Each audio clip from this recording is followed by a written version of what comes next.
पिछली बार जब मैं उस भक्षानर का अंत कर रही थी तो उसका एक अंश बच गया था, पर इस बार मैं उसका एक कण तक नहीं बचने दूंगी। उसका इस तरह से अंत करूंगी। कामेश्वरी यक्षिणी एक लंबी आह भरते हुए फिर बोल पड़ती है। अगर उस काले साय ने कालगढ़ बनाने की तैयारी शुरू कर दी है तो अब हमें भी उसका अंत करने की तैयारी शुरू कर देनी चाहिए। रज्जन भी कामेश्वरी यक्षिणी का साथ देते हुए बोल पड़ता है। कामेश्वरी बिल्कुल ठीक कह रही है, हमें भी उस काले साय के अंत करने की तैयारी शुरू कर देनी चाहिए। अब उसका अंत करने का वक्त आ गया है। डायना बीच में बोल पड़ती है, पर हम उस काले साय का अंत करेंगे कैसे? मैंने उसे देखा है, वो पहले से और भी ज्यादा ताकतवर हो गया है। उससे लड़ना नामुमकिन है। कामेश्वरी यक्षिणी कहती है, नामुमकिन जैसी कोई चीज नहीं है डायना, ये ब्रह्मांड का नियम है। जिस चीज का जन्म हुआ है उसका अंत भी एक न एक दिन होना निश्चित ही है। कामेश्वरी यक्षिणी आक्रोश के साथ कहती है, हमारे पास एक ऐसा हथियार है जिसकी मदद से हम उस काले साय का अंत कर सकते हैं। डायना फिर पूछ पड़ती है, कैसा हथियार? कामेश्वरी यक्षिणी डायना के सवाल का जवाब देते हुए कहती है, वो हथियार तारा है।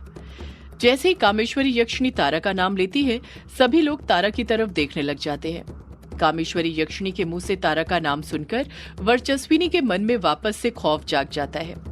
उसकी आंखों में तारा की फिक्र साफ दिखाई दे रही थी, पर वो फिर भी चुप खड़ी हुई थी, किसी से कुछ नहीं कह रही थी। कामेश्वरी यक्षिणी अपनी बात को आगे जारी रखते हुए कहती है, उस काले साय का अंत करने के लिए हमें तारा की बची हुई दैवीय शक्तियों को जागृत करना होगा। कामेश्वरी यक्षिणी बारी बारी सबकी तरफ देखते हुए कहती है, तुम सबको तो कार्तिक पुजारी ने बता ही दिया होगा कि उस भक्षानर के अंश का अंत उस दिव्य शक्ति से होगा जो तारा की दैवीय शक्ति और एक यक्षिणी की शक्ति के मिलन से बनेगी। यामिनी हाँ में अपना सिर हिलाते हुए कहती है, हाँ माँ, पुजारी जी ने हमें इस बारे में बताया था। कामेश्वरी यक्षिणी फिर बोल पड़ती है, तो बस फिर अब हमें तारा की बची हुई दैवीय शक्तियों को जागृत करने का कार्य शुरू कर देना चाहिए।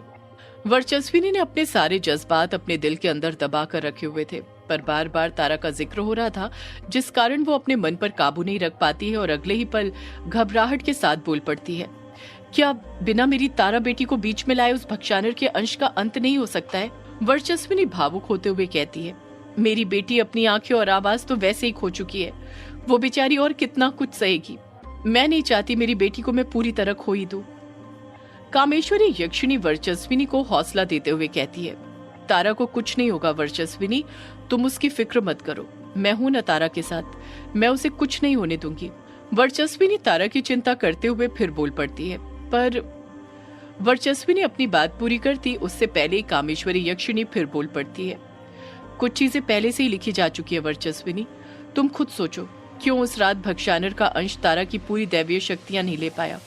क्यों उसकी कुछ दैवीय शक्तियां उसी के शरीर के अंदर शेष रह गई? सब लोग खामोशी रहते हैं, कुटिया के अंदर सन्नाटा छाया रहता है।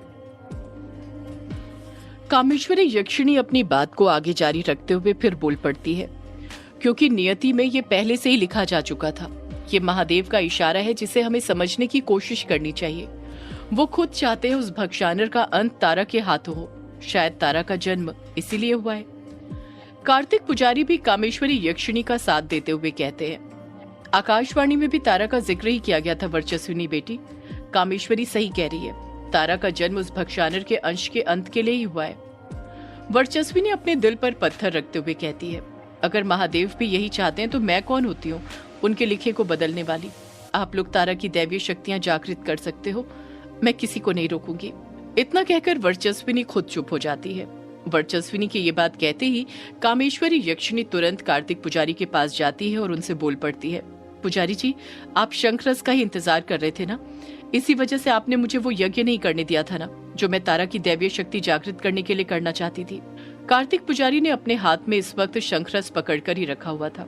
कार्तिक पुजारी शंखरस को देखते हुए कामेश्वरी यक्षिणी से कहते हैं, हाँ शंखरस तो आ गया है, पर कार्तिक पुजारी अपनी बात पूरी करते उससे पहले ही कामेश्वरी यक्षिणी हड़बड़ाहट के साथ बोल पड़ती है, तो फिर अब हमें बिल्कुल भी देरी नहीं करनी चाहिए पुजारी जी। आप कल सुबह होते ही तारा को शंखरस पिला दीजिए, उसके बाद मैं अपना यज्ञ शुरू करूंगी, जिससे तारा की बची हुई दैवीय शक्ति जागृत होगी। कार्तिक पुजारी ना में अपना सिर हिलाते हुए कहते हैं, नहीं, मैं कल सुबह तारा को शंखरस ग्रहण नहीं करवा सकता हूँ। जैसे ही कार्तिक पुजारी ये बात बोलते हैं, सब लोग हैरानी के साथ कार्तिक पुजारी की तरफ देखने लग जाते हैं। क्योंकि किसी ने भी उम्मीद नहीं की थी कि कार्तिक पुजारी का जवाब ये होगा। कामेश्वरी यक्षिणी तुरंत कार्तिक पुजारी से पूछ पड़ती है, पर क्यों पुजारी जी, अब क्या परेशानी है? आप क्यों तारा को कल सुबह शंखरस ग्रहण नहीं करवा सकते हैं? कार्तिक पुजारी कामेश्वरी यक्षिणी के सवाल का जवाब देते हुए कहते हैं, क्योंकि शंखरस तारा को ग्रहण कराने से पहले मुझे शंखरस को मंत्रों से अभिमंत्रित करना होगा। उसी के बाद शंखरस तारा को पिलाया जा सकता है। कामेश्वरी यक्षिणी फिर कार्तिक पुजारी से पूछ पड़ती है, और आपको शंखरस को मंत्रों से अभिमंत्रित करने में कितना वक्त लगेगा पुजारी जी? कार्तिक पुजारी कुछ सोचते हुए कहते हैं, मुझे 1 हफ्ते का वक्त तो लगेगा ही, क्योंकि सिर्फ एक मंत्र नहीं है, तकरीबन 1 लाख मंत्रों का जाप करना होगा मुझे, तब जाकर शंखरस मंत्रों से अभिमंत्रित होगा। युग अपनी दोनों भवें ऊपर उठाते हुए हैरानी के साथ कहता है, क्या कहा आपने पुजारी जी? 1 लाख मंत्र? कार्तिक पुजारी हामी भरते हुए कहते हैं, हाँ युग, 1 लाख मंत्र, क्योंकि ये शंखरस है। इसे बनाना जितना मुश्किल है, उतना ही मुश्किल इसे मंत्रों से अभिमंत्रित करना है। अगर एक भी मंत्र यहाँ से वहां हुआ या उच्चारण गलत हुआ तो सारी मेहनत पर पानी फिर जाएगा। शंखरस कभी मंत्रों से अभिमंत्रित नहीं हो पाएगा। कामेश्वरी यक्षिणी खोए हुए अंदाज में कहती है, 1 हफ्ता तो मुझे भी लगेगा यज्ञ को संपन्न करने के लिए। कार्तिक पुजारी हैरानी के साथ कामेश्वरी यक्षिणी से पूछते हैं, आप ऐसा कौन सा यज्ञ करने वाली हैं जिसके लिए आपको 1 हफ्ता लगेगा? जैसे कार्तिक पुजारी कामेश्वरी यक्षिणी से ये सवाल पूछते हैं, कामेश्वरी यक्षिणी कुछ घबरा से जाती है। उसके चेहरे पर एक घबराहट साफ नजर आ रही थी, जैसे वो कार्तिक पुजारी को बताना ही नहीं चाहती हो कि वो कौन सा यज्ञ करने की सोच रही थी। कार्तिक पुजारी कामेश्वरी यक्षिणी पर इस सवाल का जवाब पाने के लिए दबाव बनाते उससे पहले ही अभिमन्यु कुछ सोचते हुए कहता है, 1 हफ्ते बाद तो पूर्णिमा भी आ जाएगी। युग फिर बीच में बोल पड़ता है, और पूर्णिमा की रात वो काला साया फिर कायर और कछुए को ग्रेवयार्ड कोठी भेजेगा बॉटल लेने के लिए। हमें जल्द से जल्द कुछ करना होगा। हमारे पास इतना वक्त नहीं है कि पहले हम 7 दिन पुजारी जी के शंखरस को मंत्रों से अभिमंत्रित करने का इंतजार करें और फिर 7 दिन कामेश्वरी जी के यज्ञ का पूरा होने का इंतजार करें। यामिनी भी युग का साथ देते हुए बोल पड़ती है, युग बाबू बिल्कुल ठीक बोल रहे हैं, हमारे पास इतना ज्यादा वक्त नहीं है। कार्तिक पुजारी कहते हैं, पर तारा को शंखरस पिलाने से पहले शंखरस को मंत्रों से अभिमंत्रित करना ही होगा। उसी के बाद शंखरस असर करेगा, वरना शंखरस का तारा के ऊपर कोई असर नहीं होगा। कामेश्वरी यक्षिणी भी बोल पड़ती है, और यज्ञ को पूर्ण होने में भी 1 हफ्ते का समय लगेगा ही, उससे पहले यज्ञ संपन्न नहीं हो पाएगा। जब कामेश्वरी यक्षिणी और कार्तिक पुजारी ये बात बोलते हैं तो सभी लोग खामोश हो जाते हैं। वो सब जानते थे कि वो मुश्किल में पड़ गए थे, उनके पास वक्त बहुत कम था और काम उससे ज्यादा। सब लोग सोच ही रहे थे कि तभी कामेश्वरी यक्षिणी के दिमाग में कुछ आता है और वो अगले ही पल हड़बड़ाहट के साथ बोल पड़ती है, एक उपाय है मेरे पास जिससे शंखरस मंत्रों से अभिमंत्रित भी हो जाएगा और यज्ञ पूर्ण भी हो जाएगा। यामिनी तुरंत कामेश्वरी यक्षिणी से पूछ पड़ती है, क्या उपाय है माँ आपके पास? कामेश्वरी यक्षिणी यामिनी के सवाल का जवाब देते हुए कहती है, हम ये दोनों कार्य एक साथ प्रारंभ करेंगे। एक तरफ पुजारी जी शंखरस को मंत्रों से अभिमंत्रित करेंगे और दूसरी तरफ मैं तारा के साथ यज्ञ करूंगी। युग कामेश्वरी यक्षिणी से पूछता है, क्या ऐसा किया जा सकता है? 2 महत्वपूर्ण कार्य एक साथ किए जा सकते हैं? कामेश्वरी यक्षिणी युग के सवाल का कुछ जवाब देती उससे पहले ही कार्तिक पुजारी तुरंत बोल पड़ते हैं, हाँ युग, ऐसा किया जा सकता है।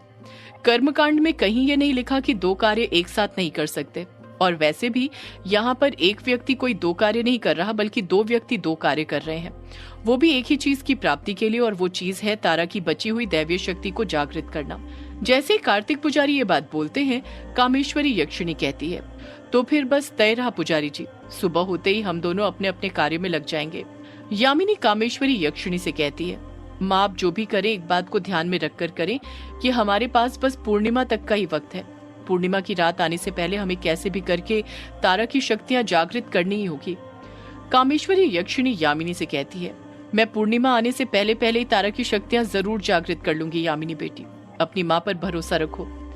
बिंदु घबराते हुए बीच में बोल पड़ती है, कामेश्वरी जी, आप और पुजारी जी मिलकर तारा की शक्तियां तो जागृत कर लेंगे, पर मेरे कायर और कछुए का क्या? अभिमन्यु बिंदु के सवाल का जवाब देते हुए कहता है, उसकी चिंता तुम मत करो बिंदु। इस 1 हफ्ते में जब तक कामेश्वरी जी और पुजारी जी तारा की शक्ति जागृत करने का काम करेंगे, उस 1 हफ्ते में हम लोग उस वशीकरण का तोड़ ढूंढेंगे जो उस काले साए ने हमारे दोस्त कायर और कछुए पर किया है, ताकि इस बार जब वो दोनों पूर्णिमा की रात ग्रेवयार्ड कोठी बॉटल लेने के लिए आए तो हम उन्हें काले साए के वश से बाहर निकाल ले। युग अभिमन्यु से कहता है, पर अभिमन्यु, हम वो वशीकरण तोड़ेंगे कैसे? डायना तुरंत युग के सवाल का जवाब देते हुए कहती है, वशीकरण तोड़ने की जिम्मेदारी मुझ पर छोड़ दो युग। मुझे कई सारे वशीकरण के बारे में पता है। उन्हीं में से एक वशीकरण उस काले साए ने कायर और कछुए पर किया होगा। मैं उस वशीकरण के बारे में पता लगाऊंगी और उसे छोड़ दूंगी। चैटर्जी कहता है, पहले हम सब अलग अलग थे, इसलिए वो काला साया हमसे ज्यादा ताकतवर था, पर अब हम एक टीम की तरह काम करेंगे और उस काले साए को उसके अंत तक पहुंचाएंगे। रज्जन बीच में बोल पड़ता है, मुझे भी तुम लोगों की मदद करनी है। मैं किस तरह से तुम लोगों की मदद कर सकता हूँ, बताओ मुझे। रज्जन से कोई कुछ कहता उससे पहले कामेश्वरी यक्षिणी गुस्से के साथ बोल पड़ती है, हमें तुम्हारी मदद की कोई जरूरत नहीं है रज्जन। रज्जन कुछ मायूसी के साथ कहता है, तुम ऐसा क्यों कह रही हो कामेश्वरी? मैं भी उस काले साए का अंत करने में तुम सबकी मदद करना चाहता हूँ। कामेश्वरी यक्षिणी अपनी बात पर अडिग रहते हुए कहती है, पर हमें तेरी किसी मदद की कोई जरूरत नहीं है। रज्जन पलट कर कहता है, तो क्या फिर मैं ये समझूं कि तुमने अभी तक मुझे माफ नहीं किया?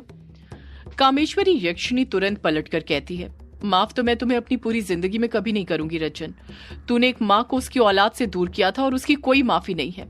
कामेश्वरी यक्षिणी का ये जवाब सुनकर रज्जन शर्म से अपना सिर नीचे झुका लेता है।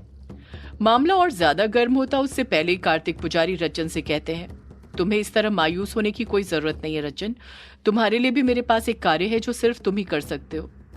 कार्तिक पुजारी की बात सुनकर रज्जन के चेहरे पर एक चमक आ जाती है और वो अगले ही पल हड़बड़ाहट के साथ कार्तिक पुजारी से पूछ पड़ता है, क्या कार्य है मेरे लिए पुजारी जी?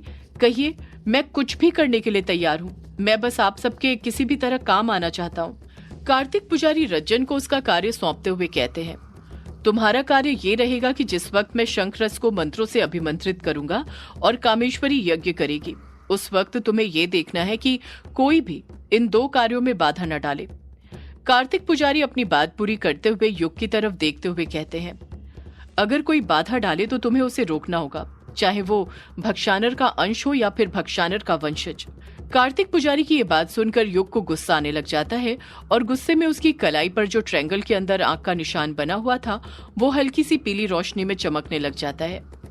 उसे इस निशान में जलन होने लग जाती है, पर जैसे तैसे करके वो अपने गुस्से पर काबू कर लेता है और गुस्से पर काबू पाते ही वो निशान वापस से नॉर्मल हो जाता है। पर कार्तिक पुजारी की बात सुनकर युग इतना तो समझ ही जाता है कि उनके दिल में अभी भी उसके लिए जरा सी भी हमदर्दी नहीं थी। वो उसे बुरा ही समझते थे। रज्जन उत्साहित होते हुए कहता है, जैसी आपकी आज्ञा पुजारी जी। मैं आपको वचन देता हूँ, आपके और कामेश्वरी के इस कार्य में मैं किसी को भी दुविधा उत्पन्न नहीं करने दूंगा।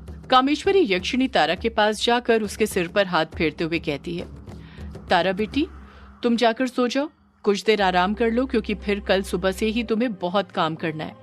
एक ऐसा काम जो सिर्फ तुम ही कर सकती हो। उसके बाद तुम्हें आराम करने का मौका मिले या न मिले कुछ कह नहीं सकते। वर्चस्विनी तुरंत तारा के पास जाती है और उसके सिर पर हाथ फेरते हुए कहती है, हाँ तारा बेटी, तुम चलो मेरे साथ, मैं खुद आज की रात तुम्हें लोरी गाकर सुलाऊंगी। इतना कहकर वर्चस्विनी तारा का हाथ पकड़कर उसे दूसरे कमरे में ले जाने लग जाती है। कामेश्वरी यक्षिणी अपने कदम आगे बढ़ाते हुए कहती है, मैं भी चलती हूँ। यामिनी तुरंत कामेश्वरी यक्षिणी से पूछ पड़ती है, आप कहाँ जा रही है माँ? कामेश्वरी यक्षिणी कहती है, कल सुबह हम जो यज्ञ करने जा रहे हैं उस यज्ञ की तैयारी करने के लिए। यामिनी तुरंत कामेश्वरी यक्षिणी से पूछती है, आप ऐसा कौन सा यज्ञ करने जा रही हैं माँ तारा के साथ? कार्तिक पुजारी भी यामिनी के पीछे पीछे ही कामेश्वरी यक्षिणी से पूछ पड़ते हैं, हाँ कामेश्वरी, ऐसा कौन सा यज्ञ है जिसको संपूर्ण करने के लिए आपको 7 दिन लगेंगे? सदियों से है पुरानी ये है यक्षिणी की